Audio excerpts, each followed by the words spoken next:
अस्सलाम वालेकुम guys. Hope तो आप सब ठीक होंगे। तो आज हम लोग आगे नेक्स्ट चैप्टर स्टार्ट करेंगे। तो चैप्टर स्टार्ट करने से पहले मैं आपसे एक बात कहना चाहूँगी कि काइंडली वीडियो को एंड तक देखें। जो एसीसी के स्टूडेंट्स हैं वो एंड तक वीडियो देखें तो इंशाल्लाह ताला उनको सारी चीज़ें समझ आएगी। और वीडियो को एंड तक देख के लाइक कर दिया करें, शेयर कर दिया करें, सब्सक्राइब कर दिया करें। आपके लाइक और शेयर से कॉन्फिडेंस बढ़ता है, मोटिवेशन आती है ताकि अगले दिन दोबारा बंदा वीडियो बना के पोस्ट कर सके। तो इतना ज़्यादा काम करने के बाद स्पेशल टाइम निकाल के 1.5 घंटा 2 घंटा स्पेशल निकाल के वीडियो बनानी पड़ती है। तो गाइस काइंडली आप लोगों से रिक्वेस्ट है कि चैनल को लाइक किया करें, सब्सक्राइब कर दिया करें। Thank you so much.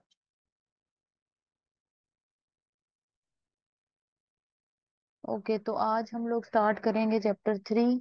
Chapter 3 हमारा है F2 का, बिजनेस मैथमेटिक्स का।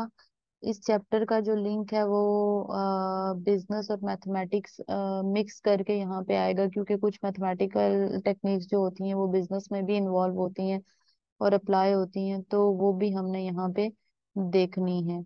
तो इस चैप्टर के अंदर जो मैथमेटिकल टेक्निक्स जैसे फोरकास्टिंग टेक्निक्स होती हैं, जैसे मैथ्स या स्टैट्स के अंदर हम लोग पढ़ते थे, या शायद आपने पढ़ा हो कहीं पे, कि जो एक्सपेक्टेड वैल्यूज या मीन मीडियन मॉड का कॉन्सेप्ट जो जो होता है, इस तरह की जो चीजें होती हैं ना, वो यहाँ पे हम लोग देखेंगे बिजनेस मैथमेटिक्स के अंदर।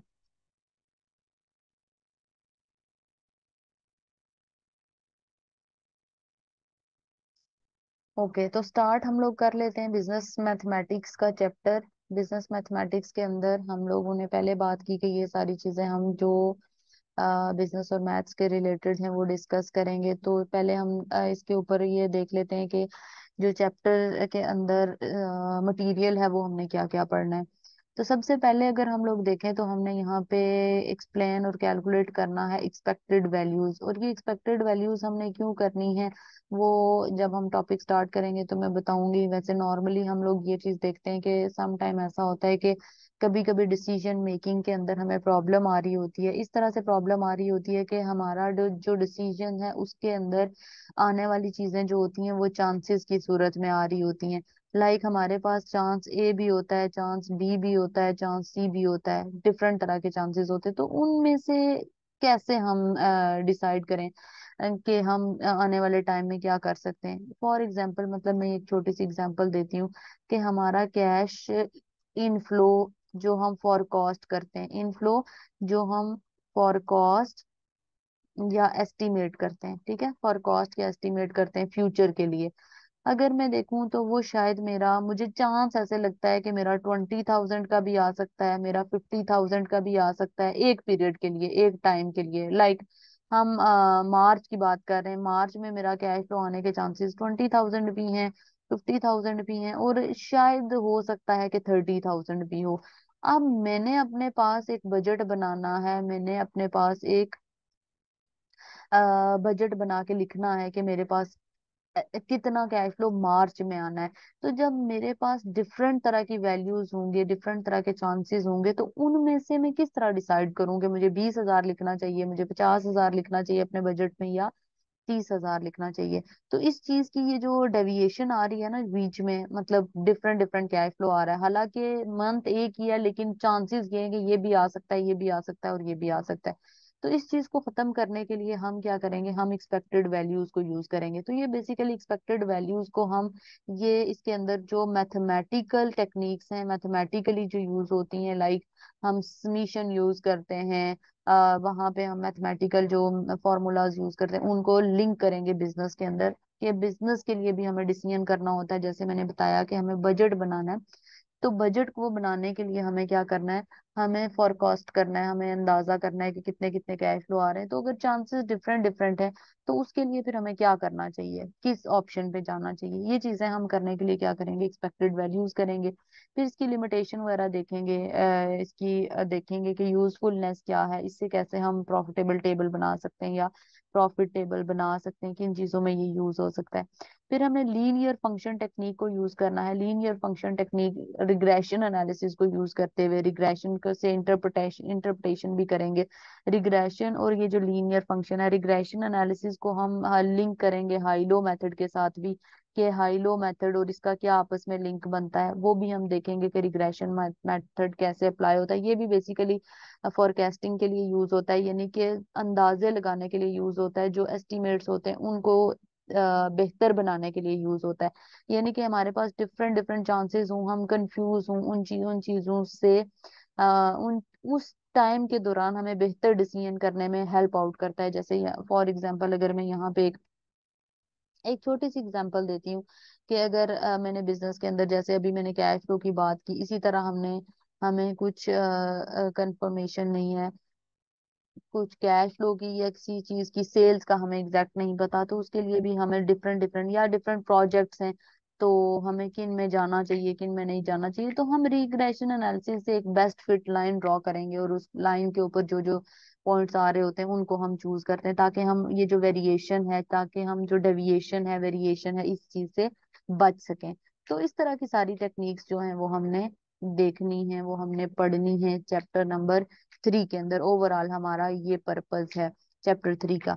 फिर हमने कोरिलेशन भी देखना है, कोरिलेशन डाटा के अंदर है, जो ये डेविएशन आ रही है इसको कैसे हम कोरिलेट करेंगे, क्या कोफिशिएंट क्या होगा, कोफिशिएंट से हम कैसे देख सकते हैं डाटा के अंदर जो डेविएशन है उसको कोरिलेट करके किन प्रोजेक्ट के अंदर जाना चाहिए किन के अंदर नहीं जाना चाहिए, बेस्ट फिट लाइन कैसे ड्रॉ होगी।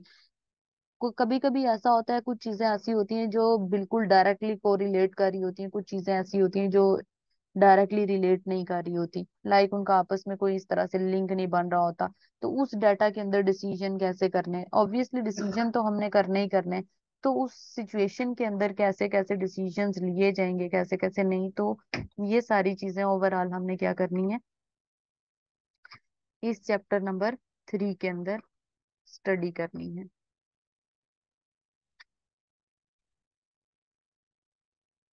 तो हम लोग स्टार्ट करते हैं चैप्टर 3 प्रॉपर।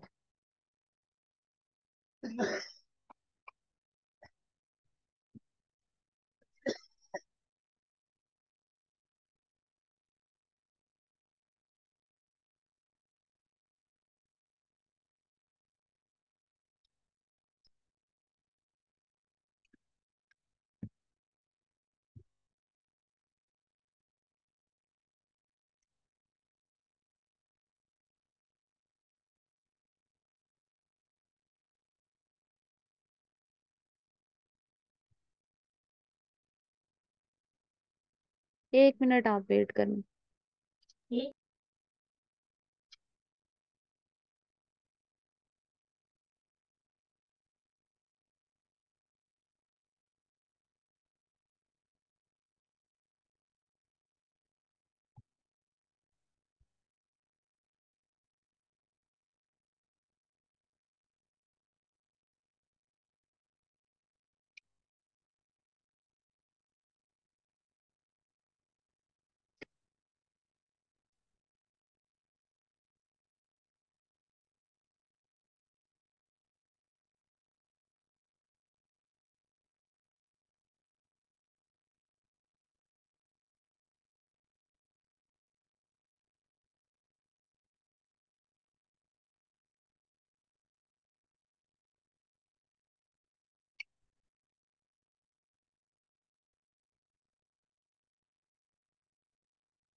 अच्छा, तो इस चैप्टर के अंदर हमने ये डिफरेंट पॉसिबल आउटकम्स हैं उनसे एक्सपेक्टेड वैल्यूज कैसे निकालनी है, जब हमें लग रहा होगा कि एक से ज्यादा चांसेस हैं तो उससे हम किस तरह से डील करेंगे। लीनियर रिग्रेशन, कोरिलेशन, ये मेथड्स भी हमने यहाँ पे पढ़ने हैं। तो स्टार्ट करते हैं। सबसे पहले हम लोग expected values, different possible outcomes and expected values. अब डिफरेंट पॉसिबल आउटकम्स और एक्सपेक्टेड वैल्यू का क्या मतलब है? डिफरेंट पॉसिबल आउटकम्स, जब हमें ये फील हो रहा हो कि हमारे, लेट से मैं यहाँ पे ये चीज लिखती हूँ कि फॉर एग्जाम्पल हमें ये लग रहा है कि हम अपने सेल्स को ही, जो आने वाली सेल्स है ना, सेल्स जो है, सेल्स रेवेन्यू जो है, इस सेल्स रेवेन्यू को ही प्रिडिक्ट कर रहे हैं, यानी कि इसको ही फोरकास्ट कर रहे हैं, इसको ही प्रिडिक्ट करके हम लिख रहे हैं। तो अगर मैं ये फोरकास्ट कर रही हूँ कि आने वाले टाइम में, अब सेल्स के तीन चांस हो सकते हैं ना, सेल तीन चांसेस में आ सकती हैं। सेल बेस्ट भी हो सकती हैं, सेल वर्स्ट भी हो सकती हैं, और जो मिडिल लेवल है, हम ये कहेंगे कि मॉडरेट भी हो सकती हैं, यानी कि बहुत अच्छी भी हो सकती हैं, बहुत बुरी भी हो सकती हैं, और मॉडरेट भी हो सकती हैं, दरमियाने लेवल की भी हो सकती हैं। अब मैं ये सोचती हूँ कि अगर मेरी सेल्स बहुत बेस्ट भी हो गई तो वो 5 लाख की होंगी, और अगर मेरी सेल्स लाइक मिडल में रही तो शायद ये 3 लाख तक होंगी, और अगर मेरी सेल्स बहुत वर्स भी चली गई तो 1,50,000 होंगी। अब मैं प्रिडिक्शन कर रही हूँ 2021 के लिए, 2021 के लिए मैंने प्रिडिक्ट किया, लेट से। तो मैं इस इन वैल्यूज से कौन सी वैल्यू ऐसी है जिसको मैं लिखूं? मतलब मैंने तो अपने बजट के अंदर एक वैल्यू लिखनी है ना, मैं ये तो नहीं लिखूंगी ना कि ये चांस है, ये चांस है, ये भी हो सकता है, ये भी हो सकता है।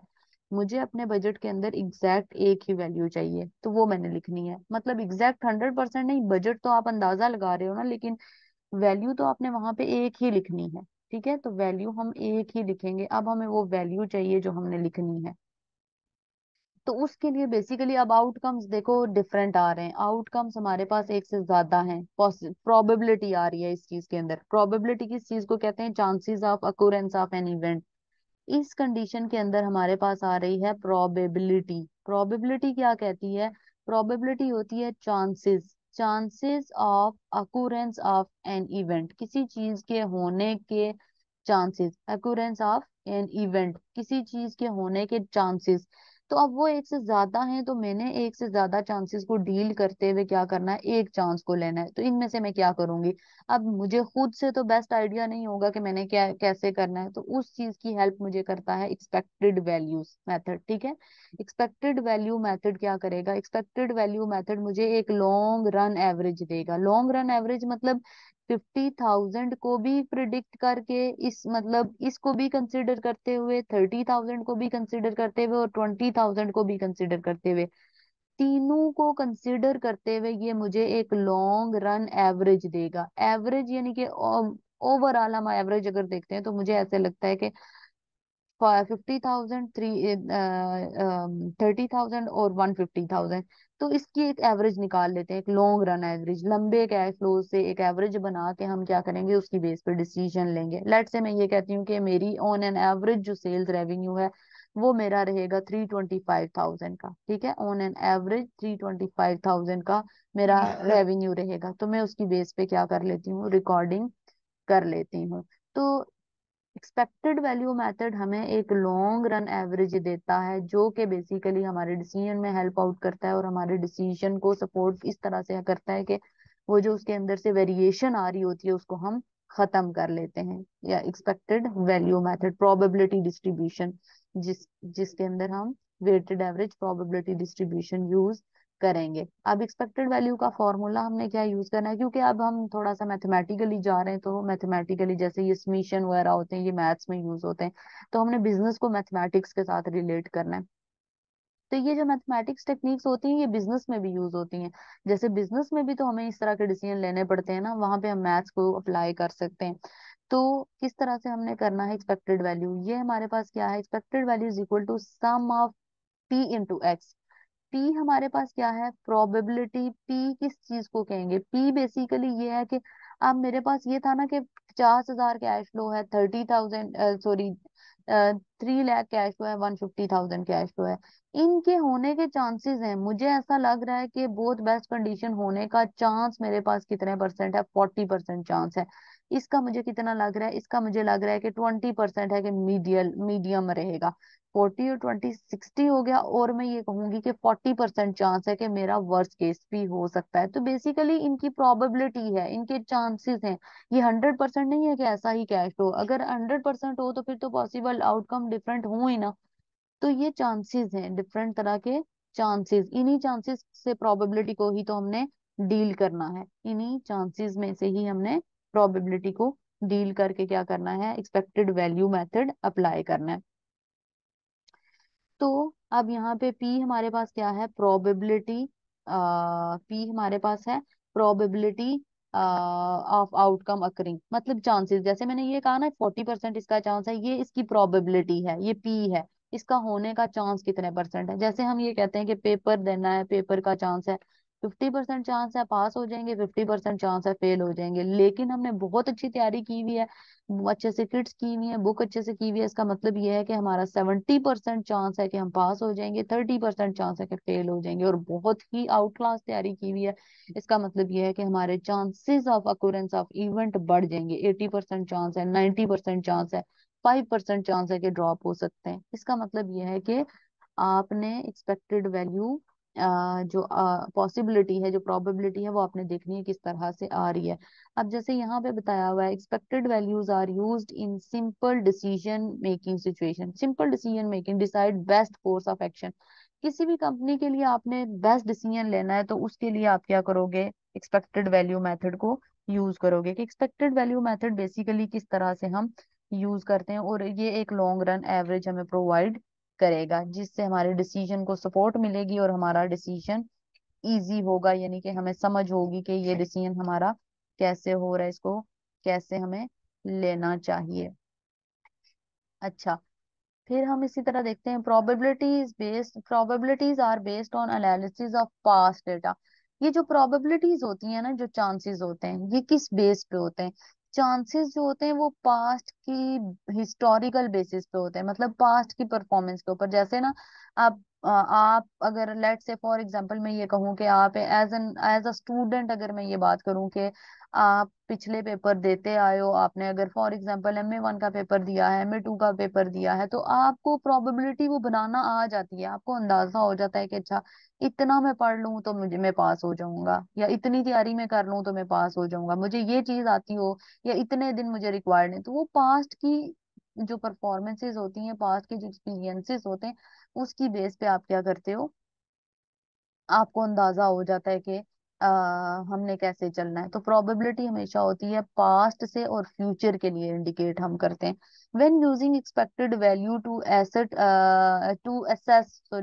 Project, accept project if only expected value is positive. अब यहाँ पे हमने क्या देखना है कि जो जिस एक्सपेक्टेड वैल्यू का आंसर या तो हाईएस्ट होगा, यानी कि हाईएस्ट एक्सपेक्टेड वैल्यू हो, सबसे बड़ी एक्सपेक्टेड वैल्यू, या पॉजिटिव एक्सपेक्टेड वैल्यू हो आंसर, ई वी का जो आंसर है वो sum of P into X. X हमारा क्या है, आउटकम। एक्स आउटकम कैसे, आउटकम जैसे अभी मैंने आपको बताया था लिख के, सेल्स। सेल्स हमारा आउटकम है। मैंने यहाँ पे कहा कि 50,000 आपका एक चांस है बेस्ट सिचुएशन के अंदर सेल्स का होने का। तो इसका मतलब ये है कि इसके चांसेस कितने थे, 40%। तो हम 50,000 को मल्टीप्लाई करेंगे 0.4 यानी कि 40% से, फिर प्लस कर देंगे जो हमारी दूसरा सिनेरियो था, उसके चांसेस कितने थे, फिर तीसरा सिनेरियो। तो एक्स वो होता है जो आपका इवेंट होता है, ठीक है, जो इवेंट जिसको आप मेजर कर रहे होते हो। जैसे यहाँ पे सेल्स हमारा इवेंट है, और इसके होने के चांसेस कितने कितने हैं, ठीक है, सेल्स रेवेन्यू।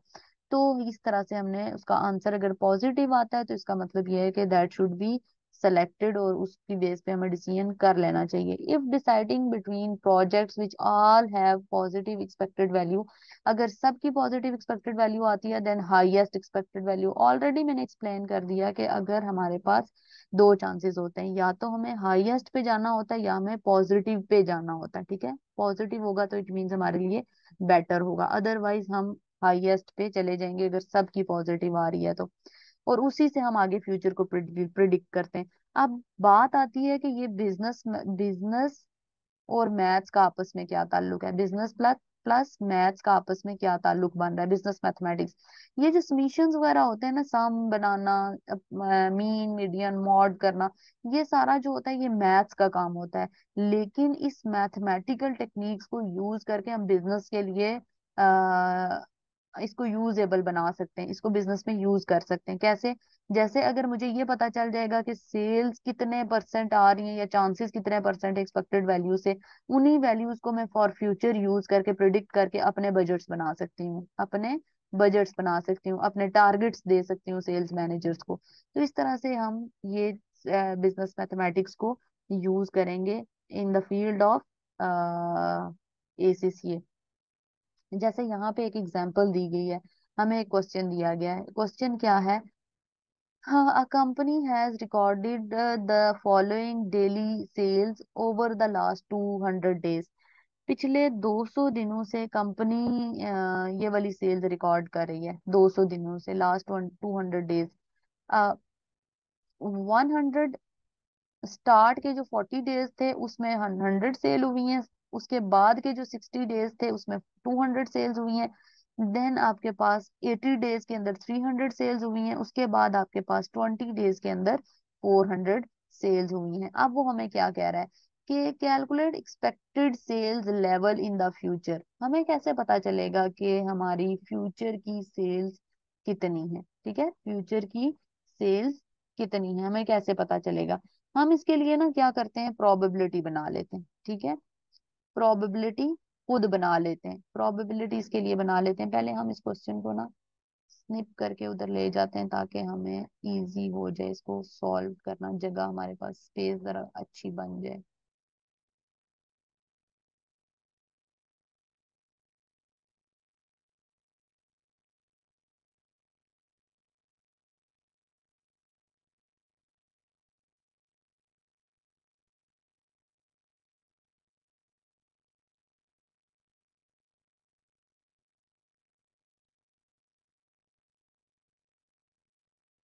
ओके, तो ये हमारे पास क्वेश्चन है, इसको हमने सॉल्व करना है। तो सबसे पहले हम क्या करते हैं, वैसे नॉर्मली कभी कभी प्रोबेबिलिटी गिवन भी होती है, क्वेश्चन के अंदर प्रोबेबिलिटी गिवन होती है, लेकिन हम इसको ना प्रोबेबिलिटी किस तरह से बना लेते हैं, हम अज्यूम ये करते हैं कि जो 5 डेज थे उनमें हमारी सेल्स आ रही हैं, तो हम डेज और सेल्स को यूज करके प्रोबेबिलिटी बना लेते हैं, यानी कि चांसेस बना लेते हैं कि कितने कितने परसेंट ये चांस है ये सेल्स हुई हैं 40 दिनों के अंदर। यहाँ पे मैं बना रही हूँ प्रोबेबिलिटी, प्रोबेबिलिटी यानी के चांसेस। अच्छा, अगर मेरी सेल्स हुई है कितने, लास्ट 200, ये लास्ट 200 दिन है, 200 दिनों में से अगर मैं देखूं 40 दिनों में तो कितने परसेंट सेल हुई हैं, तो मुझे 40 डिवाइडेड बाय 200 करना चाहिए, क्योंकि टोटल दिन थे 200। 200 टोटल दिन थे आपके पास, और टोटल में से 40 दिन की सेल 100 है, तो कितने परसेंट सेल हुई? इसका मतलब ये हुआ कि ये मेरे पास प्रोबेबिलिटी आई 0.2%। 40 डिवाइडेड बाय हम ये करेंगे तो 20%, यानी कि 0.2 में परसेंटेज के अंदर इसको कन्वर्ट करके लिख रही हूँ, मतलब डेसिमल के अंदर। फिर मैंने क्या करना है, 60 डेज टोटल थे, 60 डेज, 60 डेज में से टोटल 200 डेज थे, 200 में से 60 डेज की सेल्स जो है वो कितने परसेंट हमारे पास आ रही हैं, वो आ रही हैं 0.3%। 30% को आप 0.3% करोगे। इसी तरह अगर हम देखें 80, तो 80 डिवाइडेड बाय 300 करेंगे तो, सॉरी 300 नहीं 200 करेंगे, 200, ये 200 टोटल डेज थे, तो ये हमारे पास बन जाएगा 80 डिवाइडेड बाय 200, 0.4। ठीक है, इसी तरह 20 डिवाइडेड बाय 200 करेंगे तो ये हमारे पास बन जाएगा 0.1। ठीक है, तो प्रोबेबिलिटी का जो सम होता है, प्रोबेबिलिटी हमेशा 100%, या हम यूं कह सकते हैं प्रोबेबिलिटी इक्वल टू 1 होती है, टोटल प्रोबेबिलिटी जो होती है वो इक्वल टू 1 होती है। 3 एंड 2 5, 5 एंड 5 0.1, यानी कि हम इसको सबको, सॉरी 1.0 सब करेंगे तो टोटल प्रोबेबिलिटी बन जाएगी 1, यानी कि 100% आप कह सकते हो, या 1 प्रोबेबिलिटी हो जाएगी। अब ये हमारे पास प्रोबेबिलिटी आई है, लेकिन हमने क्या करना है, हमने तो यहाँ पे एक्सपेक्टेड वैल्यू कैलकुलेट करनी है। तो एक्सपेक्टेड वैल्यू का फॉर्मूला क्या था, expected value EV is equal to sum of P into X, EV is equal to sum of P into X हम करेंगे। Sum of P into X, इसका मतलब यह है कि एक्स हमारा इवेंट है, तो एक्स को हमने मल्टीप्लाई करना है, ये हमारी प्रोबेबिलिटी है। और इवेंट हमारा क्या है, हमने मल्टीप्लाई करते जाना है। ठीक है, इवेंट हमारा सेल्स थी, ये हमारा इवेंट है, ये हम कर लेंगे एक्स, ये हमारी हो जाएगी पी। एक्स और पी मल्टीप्लाई हो जाएंगे और उसका हमने ले लेना है सम। तो यहाँ पे मैं मल्टीप्लाई करूंगी, यहाँ पे करती जाती हूँ टोटल एक ही बार। सबसे पहले 100 इवेंट है, एक्स है, और इसको हमने प्रोबेबिलिटी से मल्टीप्लाई करना है। 100 × 0.2, आपने ये फॉर्मूला याद रखना है, probability multiply by event plus, तो सबको आखिर में हमने सम करना है। 100 × 0.2, 200 × 0.3 प्लस 300 × 0.4 प्लस 400 × 0.1, इन सबको मल्टीप्लाई करके हमने ऐड कर देना है, वो हमारी एक्सपेक्टेड वैल्यू बन जाएगी। तो एक्सपेक्टेड वैल्यू अगर मैं देखूं तो, एक मिनट कैलकुलेट मुझे करने दें। 100 × 0.2, 200 × 0.3, 300 × 0.4 प्लस 400 × 0.1, तो ये बन रही है कितनी प्रोबेबिलिटी, एक्सपेक्टेड वैल्यू 240। इसका मतलब हमारा फ्यूचर का जो यूनिट्स होंगे वो एवरेज, अगर हम लोग देखें तो हमारे फ्यूचर का जो यूनिट बनेगा एवरेज एक डे का, अगर हम यूनिट्स कितने सेल कर सकते हैं एक डे के फ्यूचर के अंदर, हम अगर देखें एवरेज बेसिस के ऊपर, तो वो 240 यूनिट्स हमारे बनते हैं। 240 यूनिट्स, इसका मतलब 100, 200, 300, 400 की जो सेल्स हो रही थी, उनको 200 दिनों के हिसाब से अगर हम लोग देखें तो एक एक दिन की सेल जो है ऑन एन एवरेज बेसिस, इस सब का जो हमने डेविएशन आ रही थी उसको खत्म किया, तो 240 यूनिट्स हमारे पास ऑन एन एवरेज हम सेल करेंगे जो फ्यूचर में हमारे पास आ रहे हैं। तो ये हमारे पास कॉन्सेप्ट होता है एक्सपेक्टेड वैल्यू का, यानी कि हम लोग किस तरह से जब चांसेस एक से ज्यादा आ रहे हों तो उनको कैसे डील करते हैं।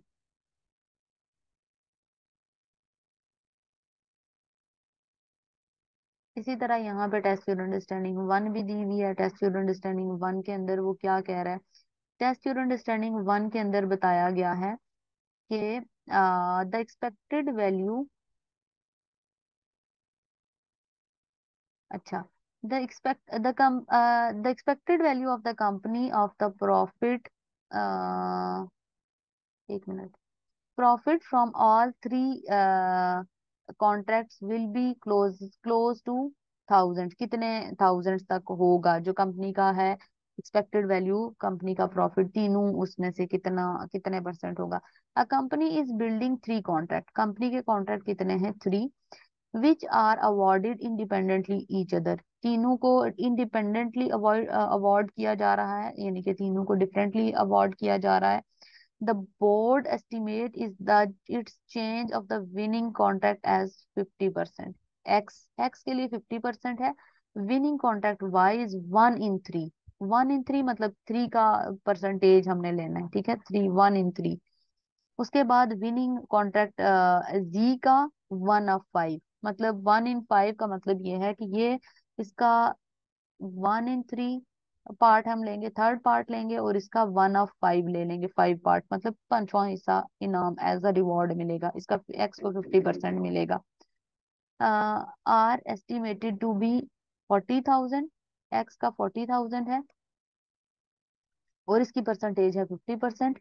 वाई का हमारे पास है 1/3, इसका थर्ड, इसका हम ले लेंगे थर्ड, इस 60% का थर्ड पार्ट, और इसका ले लेंगे 1.5 पार्ट। ठीक है, तो हमने देखना है कि हमारे पास एक्सपेक्टेड वैल्यू कितनी बनती है। तो expected value is equal to sum of P into X, sum of P into X. तो यहाँ पे हमारे पास पी क्या है, पी है प्रोबेबिलिटी, प्रोबेबिलिटी कितनी कितनी आ रही है, यहाँ पे हम कर लेते हैं एक्स, एक्स वाई जी, ये हमारे पास कॉन्ट्रैक्ट्स हैं, कॉन्ट्रैक्ट्स, प्रोबेबिलिटी, और इनकी जो वैल्यू है प्रोबेबिलिटी एंड एक्स इवेंट, ये एक्स वाई जी कॉन्ट्रैक्ट्स हैं। प्रोबेबिलिटी पहले की कितनी आ रही है 50%, दूसरे की 1/3, तीसरे की 1/5। ये वैल्यू आपके पास है 40,000, देन आपके पास ये वाली वैल्यू है 60,000, और ये वाली वैल्यू है 100,000। ठीक है। अब जब हम एक्सपेक्टेड वैल्यू करेंगे तो इन दोनों को मल्टीप्लाई करके सबको ऐड कर देंगे, क्योंकि इसका मतलब है सम, एट एंड हमने सबको ऐड करना है। तो हम कैसे करेंगे, हम यहाँ पे करेंगे 40,000 का 50% 0.5 आ जाएगा, प्लस 60,000 का 1/3, 60,000 का 1/3, प्लस प्लस प्लस में क्यों लगाती जा रही हूँ, क्योंकि एक्सपेक्टेड वैल्यू में हमने सम करना है, एट एंड हमने सबको ऐड कर लेना है, क्योंकि एक्सपेक्टेड वैल्यू का फॉर्मूला ही सम है। प्लस हम क्या करेंगे, 1/5 ऑफ 100,000। तो ये सारी कैलकुलेशन हम कर लेते हैं। कैलकुलेशन करने के लिए हमें क्या करना पड़ेगा, एक सेकेंड, 40,000 मल्टीप्लाई बाय 0.5, 40,000 का 0.5 आ जाएगा आपके पास, ये सॉल्व करके आपके पास आ जाएगा 20,000 प्लस 60, एक मिनट, 60,000 का 1/3 आप लेंगे तो वो आपके पास आ जाएगा 20,000, प्लस 100,000 का आप 1/5 लोगे तो वो भी आपके पास 1,00,000 का 1/5 आप लोगे तो वो भी आपके पास बनेगा 20,000। तो 20 20 20 ये हम ऐड करेंगे तो एक्सपेक्टेड वैल्यू बन जाएगी, और एक्सपेक्टेड वैल्यू आपकी बनती है 60,000। 60,000 इसका मतलब क्या हुआ, इस सारी चीजों का मतलब ये हुआ कि हम जो एक डिसीजन नहीं कर पा रहे थे कि हमें हमारी जो प्रॉफिट है 3 कॉन्ट्रैक्ट्स का वो कितना कितना सारा तीनों कॉन्ट्रैक्ट को मिला के कितना कितना होगा, तो वो उन्होंने हमें अलग अलग बता दिया था कि एक का इतना, एक कॉन्ट्रैक्ट के ऊपर इतना मिल रहा है, एक का इतना मिल रहा है, लेकिन ओवरऑल कंपनी का प्रॉफिट कितना होगा हमें नहीं पता था। तीनों कॉन्ट्रैक्ट्स में से ओवरऑल डिफरेंट जब वैल्यू आती है तो हमें उसमें से ये देखना था कि कितना कितना आ रहा है। तो उसके लिए हमने क्या किया, एक्सपेक्टेड वैल्यू कैलकुलेट की और हमें एक लॉन्ग रन एवरेज मिल गई, और उस लॉन्ग रन एवरेज को हमने एज अ डिसीजन ले लिया। ओके। इसकी कुछ लिमिटेशंस हैं, लिमिटेशन और एक्सपेक्टेड वैल्यू टेक्निक, क्योंकि पेपर से रिलेटेड थ्योरी भी इंपॉर्टेंट है तो हम थ्योरी को भी थोड़ा सा देख लेते हैं। लिमिटेशन क्या चीज होती है, लिमिटेशन हर वो चीज होती है जिस जो किसी चीज की को स्टॉप कर देती है, उसकी यूजफुलनेस को कम कर देती है, यूजफुलनेस को कम कर देती है, मतलब उसको उसकी यूजफुलनेस को लिमिटेड कर देती है, कम कर देती है। प्रोबेबिलिटी जो एनालिसिस है उसके अंदर क्या क्या ऐसी चीजें हैं जो कि आपकी लिमिटेशन है, यानी कि ड्रॉबैक्स हैं। Probabilities used in expected value calculation are usually based on past data। हम बिल्कुल हमने यही पढ़ा है कि हम past data पे ही फ्यूचर को प्रिडिक्ट करेंगे। Therefore likely to be estimate, हम estimate कर रहे हैं। There is a danger therefore the estimates are likely to be unreliable because they are not accurate। बिल्कुल ठीक बात कर रहा है कि इस मेथड के अंदर सबसे बड़ा ड्रॉबैक ये है कि हम जो अंदाजे लगा रहे हैं वो पास्ट की बेसिस पे लगा रहे हैं, और पास्ट की बेसिस कोई जरूरी नहीं है, 100% नहीं है कि वो एक्यूरेट होगा। अंदाजा अंदाजा जो होता है, एस्टिमेट जो होता है वो गलत भी हो सकता है, उसको हम कभी भी नहीं कह सकते कि वो 100% ठीक होगा। फिर अगर मैं बात करूं, expected values are not always suitable for making one of decision, this is because expected value are long run average of the condition surrounding of one of decision may be difficult to estimate। अब one of decision का मतलब यह है कि हम वो जो expected value आ रही होती है उसमें से एक डिसीजन लेते हैं, 50,000 में से 30,000 और लेट से 20,000 की तीन एवरेज आ रही थी, इसमें से सॉरी तीन कैश फ्लो आ रहे थे, उसमें से मैंने एक एवरेज बनाया कि मुझे 25,000 पे जाना चाहिए। तो वो हमेशा बेहतर नहीं होता, हमेशा डिसीजन मेकिंग के लिए बेटर नहीं होता, हमेशा सूटेबल नहीं होता, क्योंकि हम लोग एवरेज ले रहे हैं, हो सकता है वो एवरेज गलत भी हो, क्योंकि एक तो बात थी कि वो एस्टिमेशंस की बेस पे है, दूसरी बात ये भी हो सकती है कि हो सकता है कि वो जो लॉन्ग रन एवरेज ली है वो उन कंडीशंस को हमने देखते हुए ली है जो पहले थी, और अब कंडीशंस वो चेंज भी हो सकती हैं और वो हमने डिसीजन हो सकता है गलत लिया हो। फिर expected value conditions do not take into account the time value of money. अब टाइम वैल्यू ऑफ मनी को अभी हम यहाँ पे नहीं डिस्कस करेंगे क्योंकि ये हमारा आने वाला टॉपिक है। टाइम वैल्यू ऑफ मनी को इतना हम कह सकते हैं कि ये फ्यूचर को नहीं कंसिडर कर रहा। टाइम वैल्यू यानी कि एक्सपेक्टेड वैल्यू किसकी बेस पे है, पास्ट की बेस पे है। हालांकि फ्यूचर के अंदर हम पास्ट को कंसिडर करेंगे तो फ्यूचर के अंदर चीजें चेंज होती हैं, इन्फ्लेशन आती है, बहुत सारी चीजें चेंज होती हैं, तो हम उस बेस पे 100% रिलाई करके डिसीजन नहीं कर सकते। द इफेक्ट जैसे 1000 now worth more than less than 1000 इन 5 ईयर टाइम। मतलब मैं ये शॉर्ट अभी बताती हूँ, आगे हमने इनको इन्वेस्टमेंट अप्रेजल के टाइम पे पढ़ना है। अभी मैं ये कहती हूँ कि जो आज का 1000 है वो आने वाले 10 सालों के बाद के 1000 के बराबर नहीं है। क्यों? क्योंकि आज इसकी ज्यादा वर्थ है, आज इससे मैं ज्यादा चीजें बाय कर सकती हूँ। जो ये वाला 1000 है उसमें से लेस चीजें बाय होंगी क्योंकि आने वाले टाइम में इन्फ्लेशन होगी, बहुत सारी और चीजें होंगी, अनएक्सपेक्टेड फैक्टर होंगे। तो इस चीज को एक्सपेक्टेड वैल्यू ने बिल्कुल इग्नोर किया है। एक्सपेक्टेड वैल्यू इस चीज के ऊपर रिलाय नहीं कर रही। Expected values only take into account the sum of the factors surrounding a decision, not all of them. इन्होंने सिर्फ पास्ट के कुछ फैक्टर्स को कंसिडर किया, हर फैक्टर को कंसिडर नहीं किया।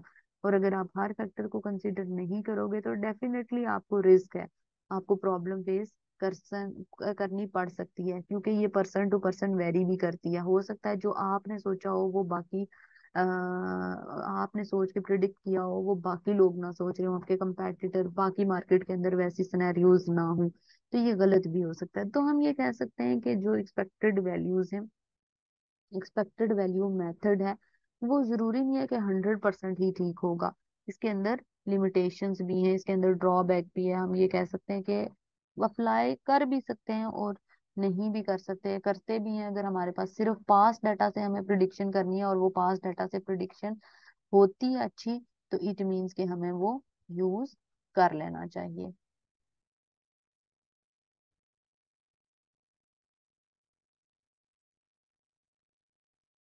ओके, तो आज की क्लास में हम करेंगे लीनियर रिग्रेशन एनालिसिस। हम चैप्टर 3 के अंदर पढ़े, एक्सपेक्टेड वैल्यू हमने किया था। अब ये वाला चैप्टर जो है वो बिजनेस मैथमेटिक्स से रिलेटेड है। हमने कहा था कि हम मैथमेटिकल टेक्निक्स को बिजनेस में अप्लाई करने का तरीका सीखेंगे और बिजनेस और मैथमेटिक्स को मिक्स करके देखेंगे कि बिजनेस के अंदर मैथमेटिक्स कैसे अप्लाई होता है और बिजनेस के अंदर मैथ्स अप्लाई किस चीज के लिए होता है। बेसिकली बिजनेस के अंदर मैथ्स अप्लाई करने की रीजन होती है फॉर कॉस्ट। हम एस्टिमेट्स लगाने के लिए, हम अंदाजे लगाने के लिए मैथमेटिकल टूल्स या मैथमेटिकल टेक्निक्स यूज करते हैं।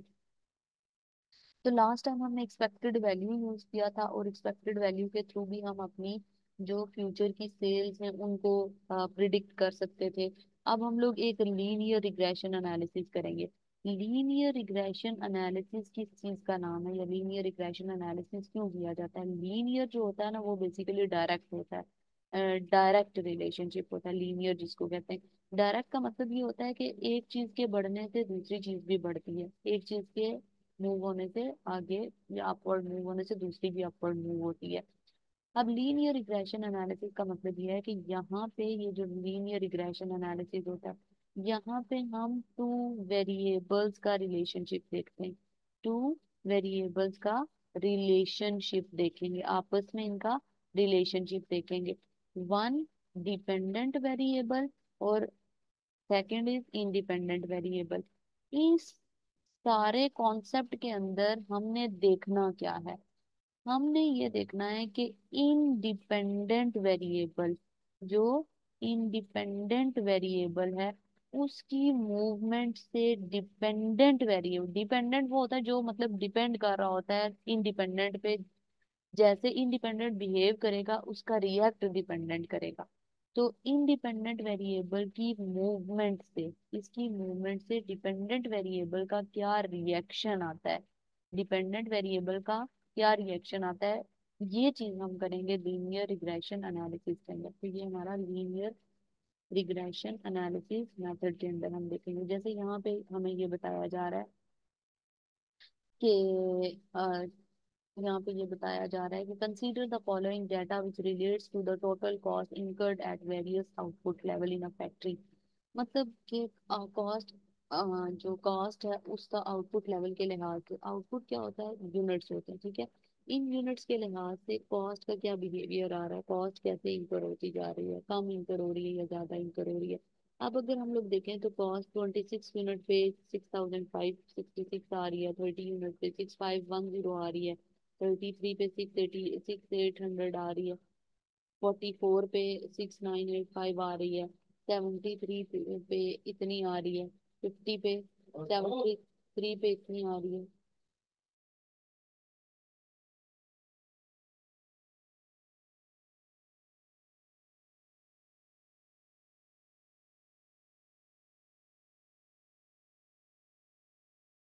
अच्छा, तो हम लोग क्या करेंगे कि ये डिफरेंट यूनिट्स हैं, उनके ऊपर डिफरेंट कॉस्ट आ रही है। इस कॉस्ट को हम देखेंगे कि अगर हम रिलेशनशिप देखें तो कैसा रिलेशनशिप, लीनियर रिग्रेशन ग्राफ के अंदर अगर हम लोग ग्राफिकली देखें तो कैसा रिलेशनशिप बनता है, ठीक है। तो ग्राफ अगर हम लोग यहाँ पे देखें तो ये हमें ये बता रहा है कि स्कैटर डायग्राम आएगी। If the data shown above is plotted on the graph, अगर डाटा को हम ग्राफ पे प्लॉट करें तो हमारे पास क्या ग्राफ बनेगा, ठीक है। तो वो स्कैटर ग्राफ होता है। अब यहाँ पे कॉन्सेप्ट क्लियर करने की जरूरत है कि स्कैटर ग्राफ क्या होता है। स्कैटर ग्राफ वो होता है जिसके अंदर यहाँ पे डिफरेंट डिफरेंट जगहों पे डॉट्स होते हैं, ठीक है। स्कैटर डिफरेंट डिफरेंट जगहों पे डॉट्स होते हैं, उसके अंदर कॉस्ट इंकर हो रही है, तो हम लोग क्या करेंगे, देखेंगे कि different level of factory different different जगहों पे हमारी कॉस्ट आ रही है, तो उसके अंदर से हम एक लीनियर लाइन गुजारेंगे कि उसके अंदर से कॉस्ट हमारी किस किस तरह आ रही है, कभी कॉस्ट ऊपर होगी, कभी कॉस्ट नीचे होगी, डिफरेंट डिफरेंट लेवल पे कॉस्ट होगी। तो ये चीज हम इसके अंदर देखेंगे। तो हमें यहाँ पे स्कैटर डायग्राम करनी। अब ये जो ऊपर एग्जांपल दी हुई है इससे रिलेटेड अगर हम लोग देखें तो इससे रिलेटेड हमारे पास यहाँ पे ये ग्राफ बना हुआ है। 20 यूनिट्स हैं, 30 यूनिट्स हैं, 40 यूनिट्स हैं, फिर 50 यूनिट्स हैं, 60 यूनिट्स हैं। ये हमारा आउटपुट है, आउटपुट लेवल है, और ये हमारी कॉस्ट है, ठीक है।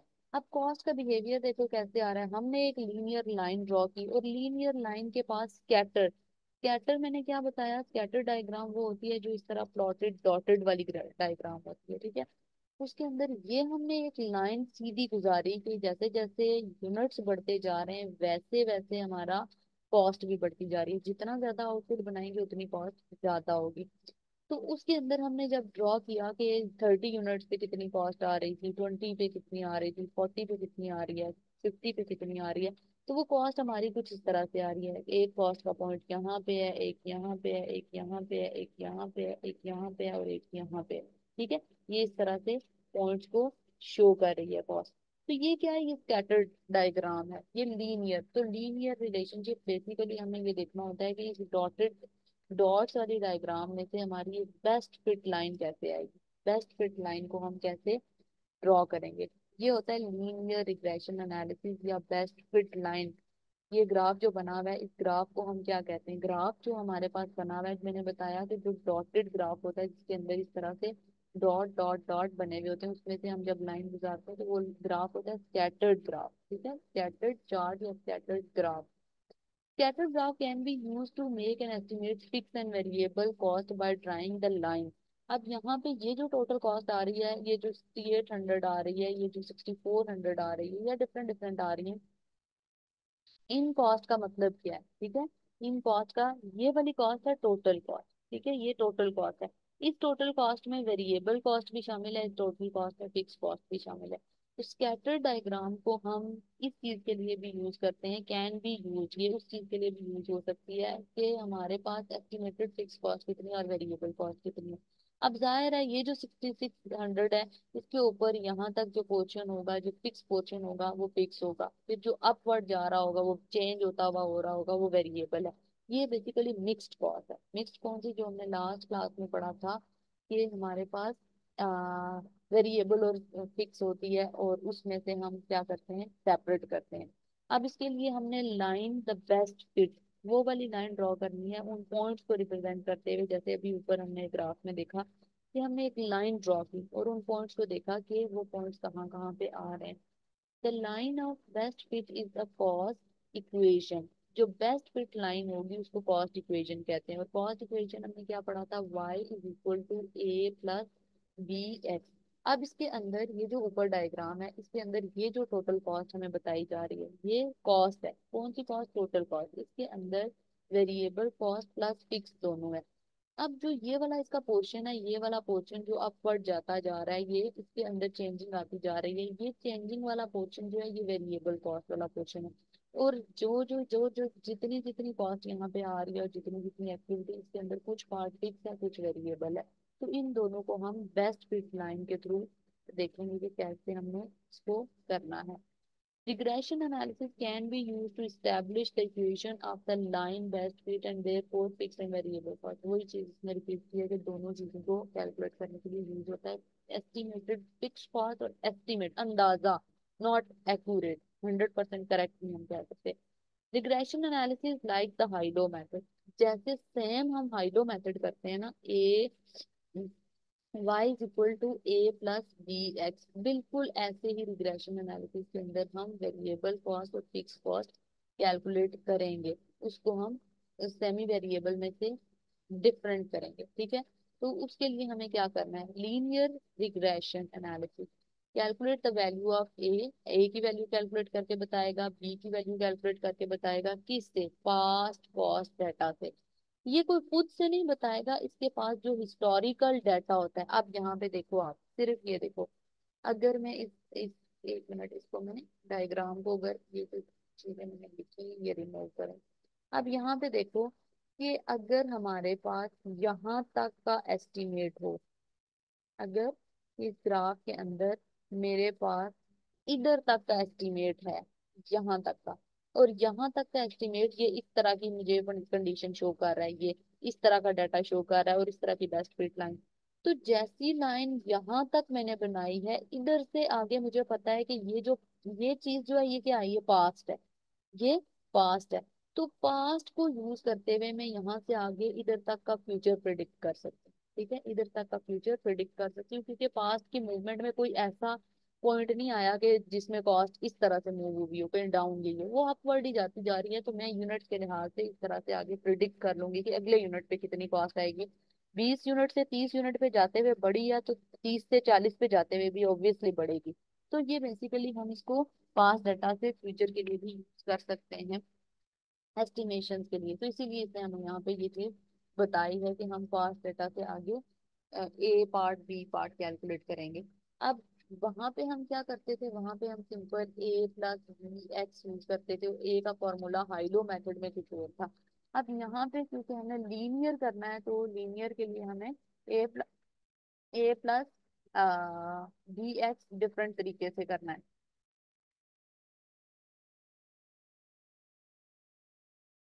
ए प्लस बी एक्स हमने करना है, Y is equal to A plus B X. यहाँ पे हमारे पास ए किस चीज को रिप्रेजेंट करेगा, अब ये हमने क्योंकि उसकी रीजन है, जो हाइलो मेथड था ना, हाइलो मेथड हम जो करते थे वो थ्रू आउट बिजनेस का टॉपिक था, वो हम बिजनेस के टॉपिक को लेके आ रहे थे। इधर हम क्या कर रहे हैं, इधर हम मैथ्स को बिजनेस में लेके आ रहे हैं, मैथमेटिकल टूल्स को, मैथमेटिकल टेक्निक्स को यूज कर रहे हैं।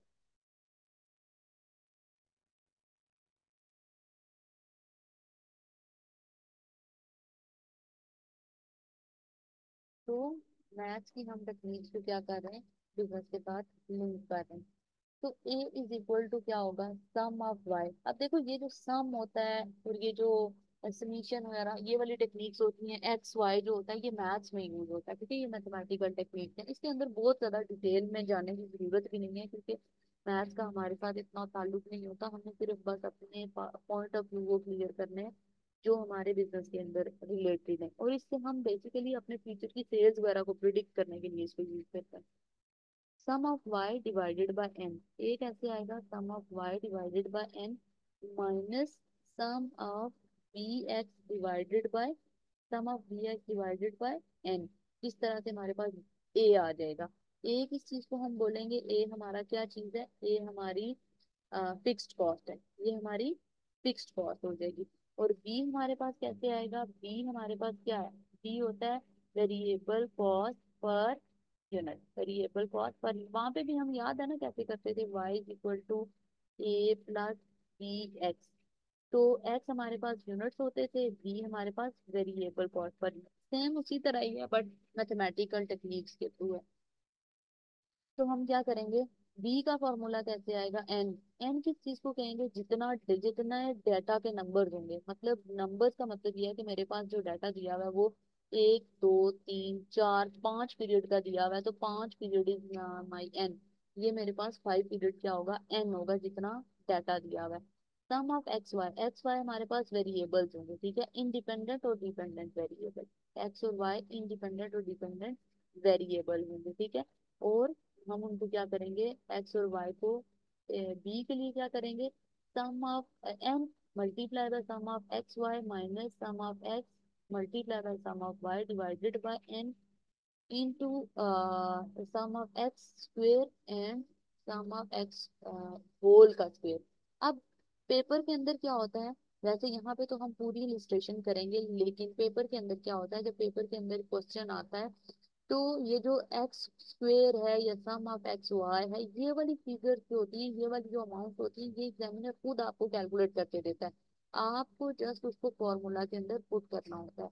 ये जो फिगर्स होती है ना, सम ऑफ एक्स वाई या sum of y is equal to, वो दे देता है एक्स स्क्वेयर, दे देता है सम ऑफ एक्स स्क्वेयर, ये वाली अमाउंट सारी वो कैलकुलेट करके देगा, हमें जस्ट फॉर्मूला के अंदर पुट करनी होगी।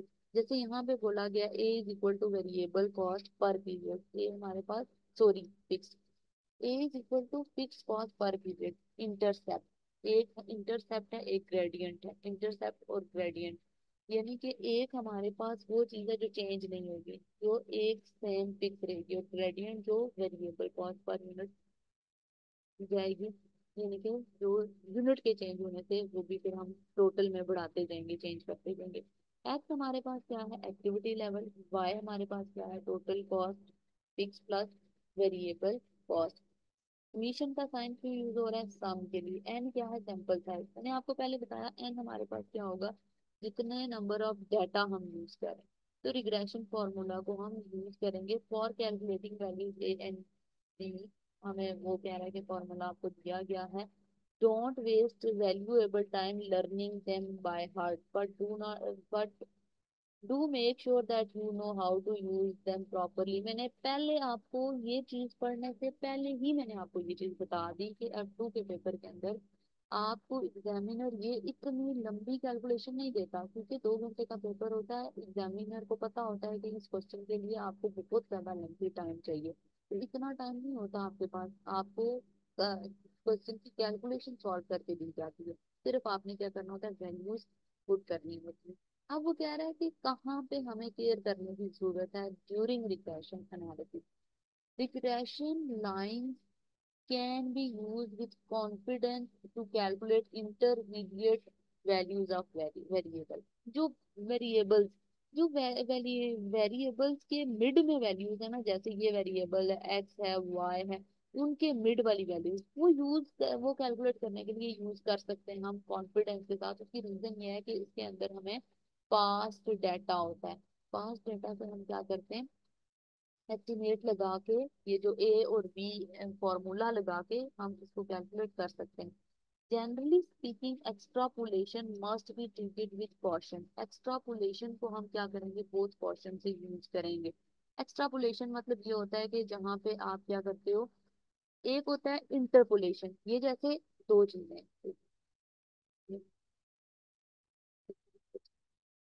इंटरपोलेशन, इंटरपोलेशन होता है बिटवीन नाउन रेंज। मैंने आपको यहाँ पे अभी थोड़ी देर पहले क्या एक्सप्लेन किया कि वेरिएबल वैल्यूज जो होती हैं वो हम कॉन्फिडेंस से कैलकुलेट कर सकते हैं, क्यों, क्योंकि उसके लिए इंटरपोलेशन यूज होती है। इंटरपोलेशन का मतलब यह है कि यहाँ से लेके यहाँ तक बीच में मिड वाली वैल्यूज मैंने देखनी है, तो ये मैं नाउन रेंज में से देख रही हूँ।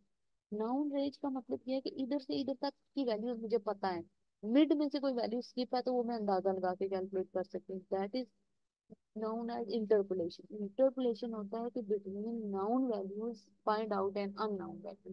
interpolation किस चीज को कहते हैं, between noun values, जो पता होती हैं वैल्यूज उसमें से कोई अननाउन वैल्यू फाइंड करना, that is known as interpolation. But extrapolation is between unknown values.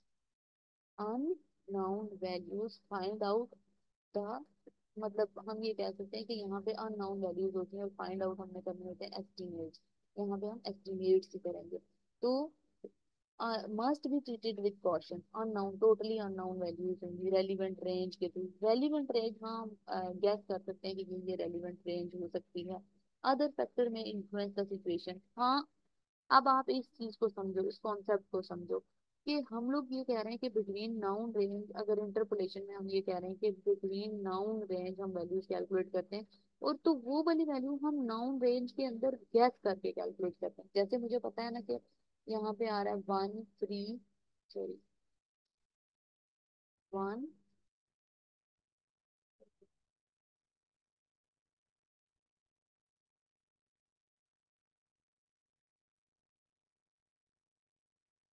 1 3 5 इस तरह की वैल्यूज आ रही हैं। तो आगे मुझे पता है कि अगर 1 3 5 7 है और उसके बाद आगे स्किप करके जाके 13 लिख दिया गया है, तो मुझे पता है कि बीच में क्या आ रहा है, 1 3 5, और बीच में स्किप करके यहाँ पे लिख दिया गया है 13।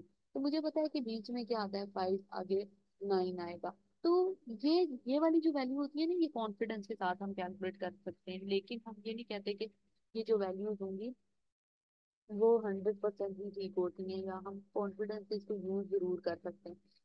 कैलकुलेट करने के लिए हम यूज जरूर कर सकते हैं इंटरपोलेशन के अंदर। एक्सट्रापोलेशन के अंदर हमें क्या करना है, अदर फैक्टर।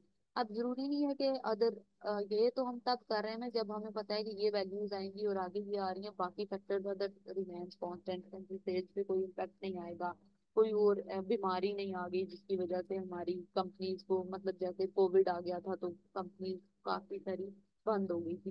तो इस तरह की चीजों को इग्नोर करते हुए हम ये वैल्यू गैस कर सकते हैं। Otherwise other factor remains constant नहीं होंगे तो चीजें चेंज हो जाएंगी, ठीक है। तो ये चीज इस तरह से हमने देखनी है। आउटसाइड द रेंज जा सकती है वो लीनियर, मतलब वैसे अगर हम इस तरह गैस करेंगे तो ये हमारी रेंज के अंदर होगी, otherwise may be outside the range चली जाए। In addition, mathematics will produce an equation even if there is no clear cause or effect. Mathematics के अंदर हम क्या कर सकते हैं, एक क्लियर इक्वेशन बना सकते हैं, क्योंकि मैथ्स के अंदर फॉर्मूलाज जो होते हैं ना वो हमें क्लियर ऐसे इक्वेशन देते हैं, क्लियर रिजल्ट देते हैं। टू सेट फिगर, दो तरह की फिगर्स होती हैं, दो सेट ऑफ फिगर्स होते हैं, उससे हम इक्वेशन बना लेते हैं और ये देखते हैं कि कितना इनका आपस में रिलेशनशिप स्ट्रेंथन है। एक चीज याद रखनी है, रिग्रेशन क्या होता है। रिग्रेशन किस चीज को शो करता है, रिग्रेशन टू वेरिएबल के रिलेशनशिप को शो करता है। टू वेरिएबल का डिपेंडेंट और इंडिपेंडेंट, यानी कि इंडिपेंडेंट की मूवमेंट से डिपेंडेंट का रिएक्शन क्या होगा, दैट इज रिग्रेशन।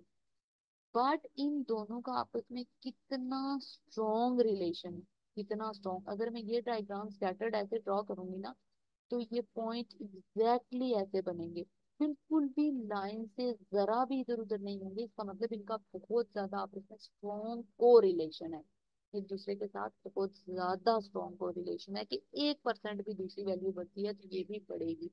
ये चीजें हम इस तरह से भी यूज करनी है। अब यहाँ पे एक इलस्ट्रेशन दी गई है। Bronze recorded the following cost for the past 6 month. पिछले 6 महीने के लिए ब्रॉन्ज है, ये कॉस्ट रिकॉर्ड की है, मंथ, एक्टिविटी लेवल और टोटल कॉस्ट। अब यहाँ पे हमें क्या बोला गया है,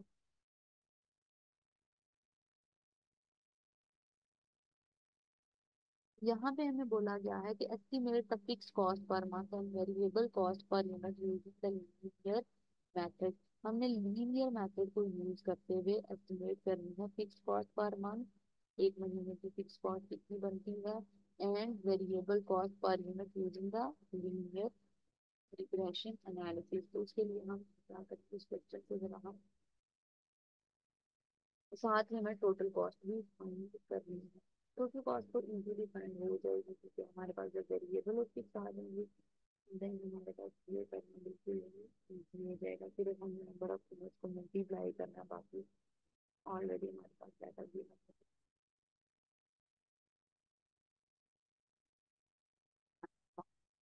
ये हमारे पास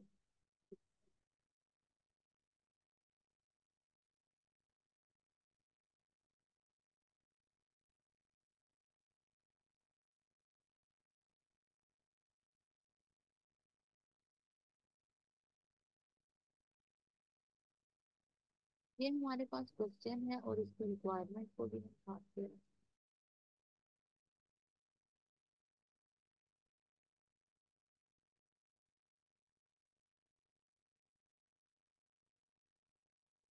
पहले उसने हमें ये कहा है कि फिक्स कॉस्ट और वेरिएबल कॉस्ट है, तो फिर हमें रिक्वायरमेंट यहाँ पे लिख देते हैं।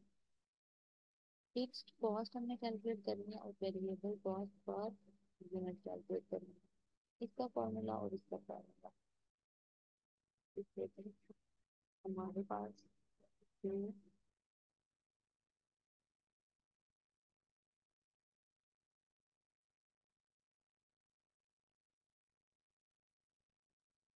बी है और जो जो हमारे पास बी है और जो ए है, हम इसे लिख लेते हैं। ए हमारे पास है फिक्स कॉस्ट और वो है sum of pi divided by A.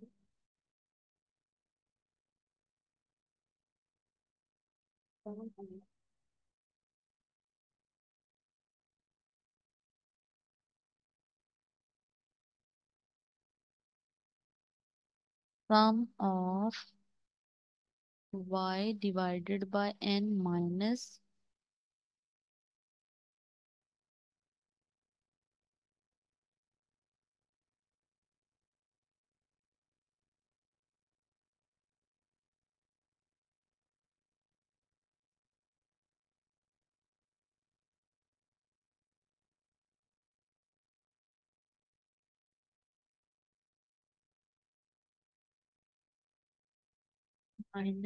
b sum of x divided by n।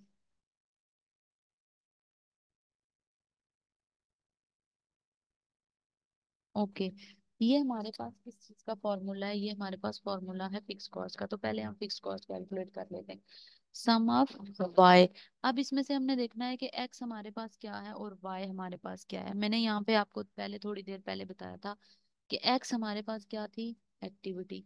y हमारे पास क्या थी, टोटल कॉस्ट। ये हमारे पास y है और ये हमारे पास x है। तो सम ऑफ y कर लेते हैं यहाँ पे। और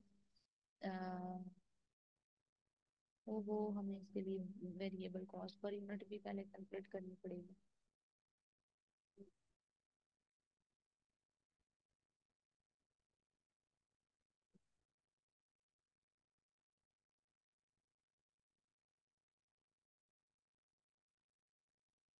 ये हमारे पास फॉर्मूला, ठीक है। पहले हम बी को कैलकुलेट कर लेते हैं।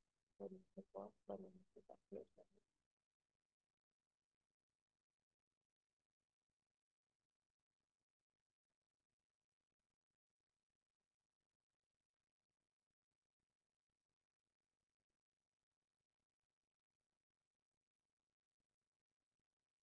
ये हमारा क्वेश्चन, ठीक है।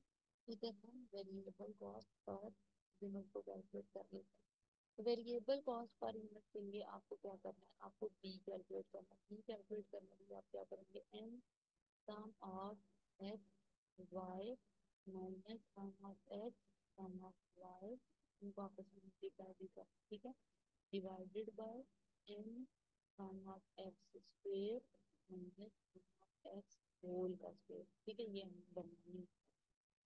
ये हमारे पास एक्स थी, ये हमारे पास वाई। टोटल कॉस्ट हमारे पास वाई है और एक्टिविटी हमारे पास एक्स है। इसका सम कर लेते हैं, इसका सम कर लेते हैं, जल्दी से इसको कैलकुलेट कर लेते हैं।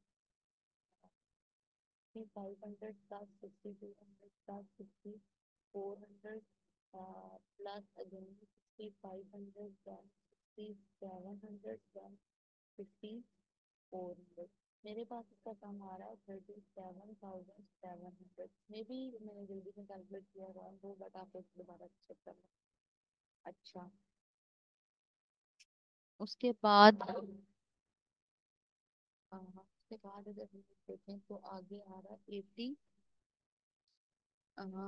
80 plus 60 plus 72 plus 75 then 83 then 66। ये मेरे पास आ रहा है 436। ये सम मैंने कर लिया, एक्स और वाई का सम कर लिया, ठीक है। अब यहाँ पे क्वेश्चन में मैंने क्या देखना है, एक्स वाई भी बनाना है। एक्स वाई यानी कि इनको आपस में मल्टीप्लाई भी करना है। यहाँ पे बीच में हम एक्स और वाई बना लेते हैं। एक्स और वाई को मल्टीप्लाई करके, तो 80 को मल्टीप्लाई करना है हमने 6500 के साथ 80 मल्टीप्लाई बाय 6500। अच्छा ये हमें एक्सेल में करना चाहिए था, ज़्यादा इजी हो जाता। 520,000। इसी तरह हमें 60 को मल्टीप्लाई करना है 6200 के साथ, तो ये आ जाएगा 372,000। इसी तरह हमें मल्टीप्लाई करना है up to so on 6400 multiply by 72, तो ये आ जाएगा 46800। ठीक है, ये और ये। इसी तरह 75 को हमने मल्टीप्लाई करना है 500 के साथ, तो ये आ जाएगा अगेन 487,500। फिर उसके बाद हमने करना है 83 को मल्टीप्लाई करना है 6700 के साथ, तो ये आ जाएगा आपके पास इसका सम 556100। फिर हमने करना है 66 इंटू 5 400, ये आ जाएगा 356,400। और इसका हमने कर लेना है सम 356,400।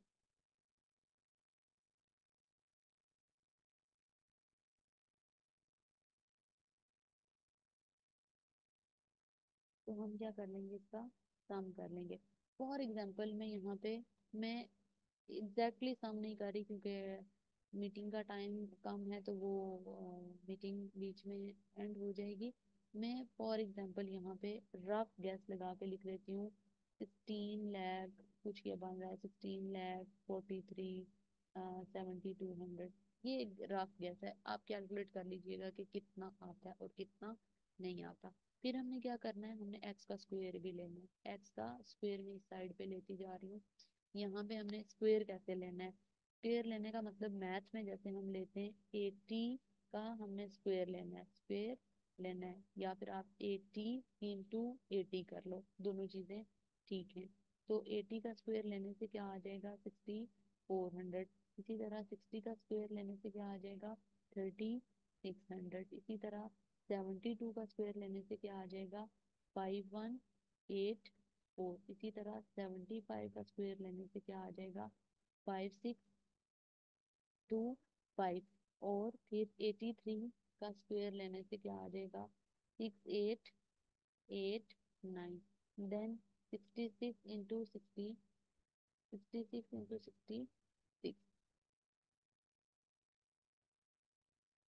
ये आ जाएगा 4356।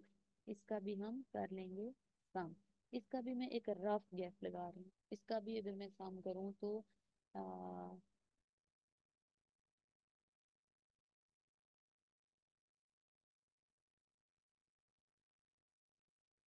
इसका हम रफ एक गैस लगा लेते हैं कि 27,700 ये बन रहा है एक्स स्क्वायर। ठीक है, और फिर हमने सम ऑफ एक्स होल स्क्वायर लेना है, sum of x whole square.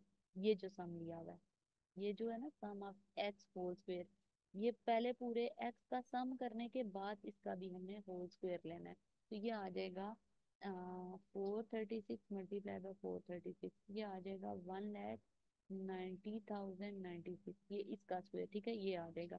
Formula में हमने वैल्यूज पुट करनी है। फॉर्मूला में वैल्यूज कैसे पुट करेंगे, b is equal to n, हमारे पास क्या आ जाएगा, एन हमारे पास आ जाएगा 6। 6 multiply by sum of x y, sum of x y ये आ जाएगा, जैसे मैंने 16,43,72,200 लिखा हुआ है, divided by sum of x square. X square ये जो एक्स था उसका स्क्वेयर जो हमने लिया, ये सम ऑफ एक्स स्क्वेयर 27,700। ये एक रफ गैस है, ठीक है, कैलकुलेशन में एग्जैक्ट नहीं कर रही। अच्छा, minus sum of x square, sum of x का होल का स्क्वेयर, ये जो होल का स्क्वेयर आया था, ठीक है, minus sum of x whole का स्क्वायर, ये आ जाएगा माइनस, बल्कि हम अपने ऊपर वाला पास कर, चलो ये हम करके ऊपर, फिर इसके ऊपर डिवीजन में लिख लेते हैं एन स्क्वायर। हाँ ठीक है, माइनस में आ जाएगा क्या, एक्स होल का स्क्वायर कितना है 199996, ये आ जाएगा माइनस में। और हम ऊपर इसके लिख लेते हैं इसको इरेज करके,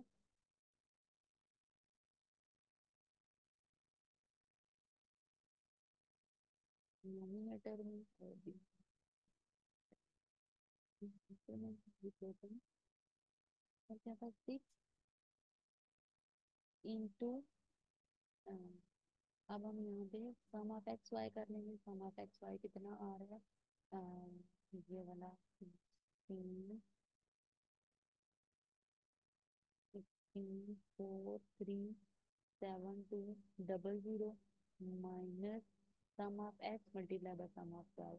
सम ऑफ एक्स था 436, सम ऑफ एक्स है 436। यहाँ पे मैं 436 को मल्टीप्लाई किससे करूंगी, 37,700 से।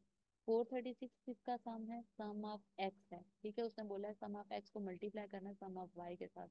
तो ये जो सम 436 आया हुआ है इसको 37,700 से मल्टीप्लाई करेंगे। मैं एक रफ गैस लेती हूँ कि मेरा जो बी आ रहा है वेरिएबल कॉस्ट पर यूनिट, इस सब को सिंप्लीफाई करने के बाद, इस सारे को सिंप्लीफाई करने के बाद मेरा एक रफ गैस आ रहा है 24.2।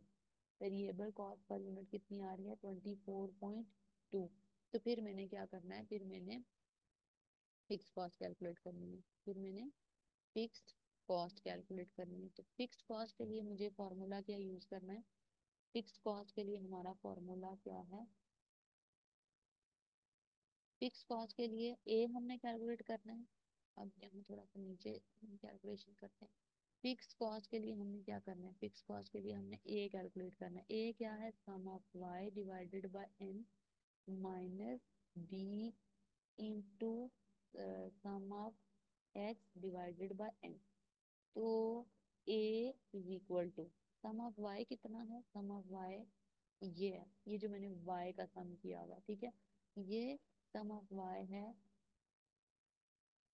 37,700, ठीक है। डिवाइडेड बाय n क्या आ जाएगा, n आ जाएगा 6 minus b sum of x। ये सारी वैल्यूज में, अब ये वाली वैल्यू तो ठीक ले रही हूँ लेकिन बाकी कैलकुलेशन के अंदर मैं सिर्फ एक जजमेंट ले रही हूँ, सिर्फ एक रफ गेस ले रही हूँ, फॉर्मूला को रन करने का तरीका बता रही हूँ। बी हमारे पास क्या आया था, मैंने क्या अप्रोक्सीमेटली कहा था, 24.2 वेरिएबल कॉस्ट पर यूनिट कर लेते हैं। सम ऑफ एक्स क्या आया हुआ है, इसको मल्टीप्लाई करेंगे किसके साथ, 436 के साथ, क्योंकि हमारा जो सम ऑफ एक्स आया हुआ है वो 436 है। एक्स ये था ना, एक्स हमारे पास ये था एक्टिविटी, तो ये 436 आया हुआ है। इसको हम करेंगे, उसके बाद हम क्या करेंगे, डिवाइड किसके साथ इसको करेंगे, इसको डिवाइड करेंगे हम किसके साथ, एन के साथ। एन क्या है हमारा, 6, ठीक है। तो अप्रोक्सीमेटली हम इसको अगर सिंप्लीफाई करें, लेट से इसी को ही हम सिंप्लीफाई कर लेते हैं।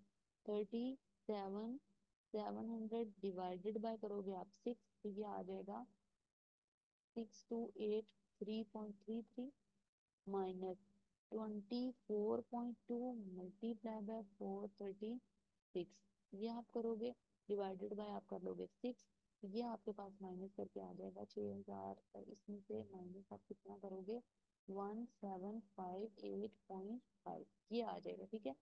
इन दोनों को आपस में आप माइनस करोगे, 6283.33, वो आपकी आ जाएगी total fix cost. Total fix cost 54,524.79, ये आपकी बनेगी। ये आपका कौन सा पॉइंट बनेगा, ये आपका बनेगा ए। ए हमारे पास क्या है, फिक्स्ड कॉस्ट। बी हमने क्या कैलकुलेट किया, 24.2 अप्रोक्सीमेटली, मैंने कहा कि एक रफ गैस ले लेते हैं इसको सिंप्लीफाई करने के बाद। ए भी मेरे पास आया हुआ है, मेरे पास बी भी आया हुआ है। इस बी पार्ट में हमें क्या बोला जा रहा है, estimate the total cost of the following activities in the level in activity level month. 75 units दिए हुए और 90 यूनिट्स दिए हुए। हमें सिंपल क्या करना होता है, y is equal to A plus B x की हमें इक्वेशन को फॉलो करना है, ठीक है। तो हमारे पास ए हमारे पास ऑलरेडी आया हुआ है। ए हमारे पास कितना है, फिक्स कॉस्ट अभी हमने कैलकुलेट की, ए हमारे पास आ रही है 4524.79 मल्टीप्लाई बाय बी हमारे पास क्या है, बी हमने रफ कैलकुलेट किया था 24.2, और एक्स क्या करेंगे, एक्स जो क्वेश्चन के अंदर यूनिट्स दिए हुए होंगे वो उसको मल्टीप्लाई कर लेंगे 75 के साथ। तो इसका आंसर हमारे पास पहले पार्ट का आ जाएगा। फिर अगर हम लोग दूसरे पार्ट का देखें तो दूसरे पार्ट का भी हमें क्या करना है, ए हमारे पास फिक्स कॉस्ट कितनी है, तो 452 4, तो फिक्स कॉस्ट तो सेम होती है, प्लस वेरिएबल कॉस्ट कितनी है 24.2 मल्टीप्लाई बाय 90। ये हमारे पास इस तरह से टोटल फिक्स कॉस्ट का ये बन जाएगा। इसे कहते हैं लीनियर मेथड।